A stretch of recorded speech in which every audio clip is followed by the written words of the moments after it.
MP में मुख्यमंत्री doctor Mohan Yadav की अध्यक्षता में कैबिनेट की अहम बैठक आयोजित की गई। इस बैठक के दौरान कई विकास और सामाजिक सशक्तिकरण से जुड़े अहम फैसलों पर मोहर लगी है। जहां एक और सिंचाई सुविधाओं को विस्तार देने के लिए मिडवासा परियोजना को मंजूरी मिली, वहीं नारी शक्ति वंदन अधिनियम को लागू करने के लिए मोदी सरकार के प्रयासों की सराहना की गई। देखिए खास रिपोर्ट। मोहन सरकार की कैबिनेट मीटिंग। कैबिनेट ने पीएम नरेंद्र मोदी का आभार जताया।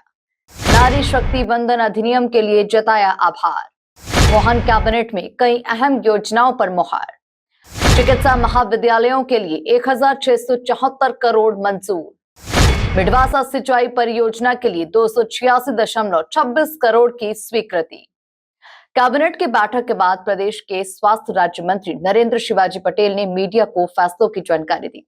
बैठक में बताया गया कि पीएम नरेंद्र मोदी के नेतृत्व में नारी शक्ति वंदन अधिनियम को त्वरित लागू करने के लिए संसद का विशेष सत्र बुलाया गया है, जिसके लिए पीएम नरेंद्र मोदी का कैबिनेट ने आभार प्रकट किया। और महिला सशक्तिकरण करने की दिशा में यशस्वी प्रधानमंत्री नरेंद्र मोदी जी के नेतृत्व में ऐतिहासिक निर्णय होने जा रहा है। 16 अप्रैल को जो संसद का विशेष 3 दिवसीय सत्र बुलाया गया है, उसमें नारी सशक्ति वंदन के लिए जो अधिनियम 2023 है, उसमें पहले जो भी कुछ ऐसे विचार थे उनको परिवर्तित करते हुए हम कैसे 2029 में ही ये लागू कर दें, ताकि लोकसभा के चुनावों में 33% स्थान महिलाओं को प्राप्त हो जाएं। उस दिशा में निश्चित रूप से संसद कानून बनाने जा रही है। उसके लिए आज मध्य प्रदेश के मंत्रिमंडल ने हमारे यशस्वी लोकप्रिय मुख्यमंत्री डॉक्टर मोहन यादव जी के नेतृत्व में आदरणीय प्रधानमंत्री जी का अभिनंदन किया है और साधार आभार व्यक्त किया है कि महिलाओं को 33% आरक्षण सुनिश्चित करने के लिए, विधायिका में आरक्षण सुनिश्चित करने के लिए यशस्वी प्रधानमंत्री जी ने एक विशेष सत्र बुलाया है। इस नारी शक्ति बंधन राज्य मंत्री नरेंद्र शिवाजी पटेल ने बताया कि लोक कल्याणकारी और विकास कार्यों के लिए 19,810 करोड़ की स्वीकृति दी गई। सागर की मिडवासा मध्यम सिंचाई परियोजना के लिए 286.26 करोड़ की प्रशासकीय स्वीकृति मिली है। सबमिशन ऑन एग्रीकल्चरल मैकेनाइजेशन के लिए 2,250 करोड़ की स्वीकृति दी गई है। भोपाल गैस त्रासदी राहत और पुनर्वास विभाग के अंतर्गत स्वास्थ्य सेवाओं के लिए 1005 करोड़ का अनुमोदन किया गया। प्रदेश में नए चिकित्सा महाविद्यालयों की स्थापना के लिए 1674 करोड़ की स्वीकृति दी गई। होंगे कृषि कल्याण वर्ष के तारतम्य में ही जबलपुर में कृषि मंथन कार्यशाला का आयोजन 8 अप्रैल को किया गया था। 2026 समृद्ध किसान समृद्ध मध्य प्रदेश की थीम पर ये हमारे जो कार्यक्रम आयोजित किए जा रहे हैं, उसमें एक कृषि मंथन कार्यशाला का भी बहुत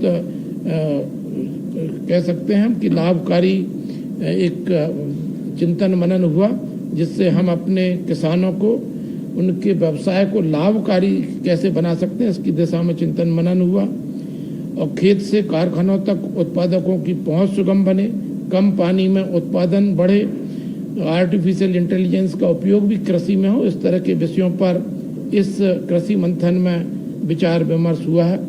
मध्य प्रदेश के मंत्रिमंडल ने डॉक्टर मोहन यादव जी के नेतृत्व में हमारे देश के यशस्वी प्रधानमंत्री नरेंद्र मोदी जी का एक विषय के लिए और आभार व्यक्त किया है कि माननीय प्रधानमंत्री जी ने अन्नदाताओं के खाद्य पर सब्सिडी को NBS अर्थात न्यूट्रिएंट बेस्ड सब्सिडी को स्वीकृति दे दी है, जो खरीफ के सीजन से प्रारंभ हो जाएगी।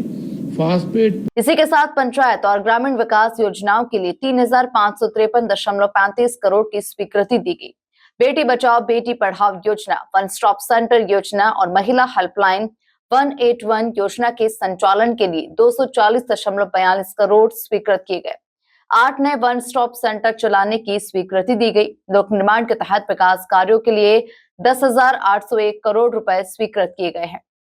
साथ में जिस तरह से मध्य प्रदेश में भारतीय जनता पार्टी की सरकार जब से आई है, लगातार सिंचाई के रकबे में वृद्धि हो रही है। जब कांग्रेस थी तब केवल 7.5 लाख हेक्टेयर क्षेत्र में सिंचाई होती थी और लगातार उसमें वृद्धि हुई है।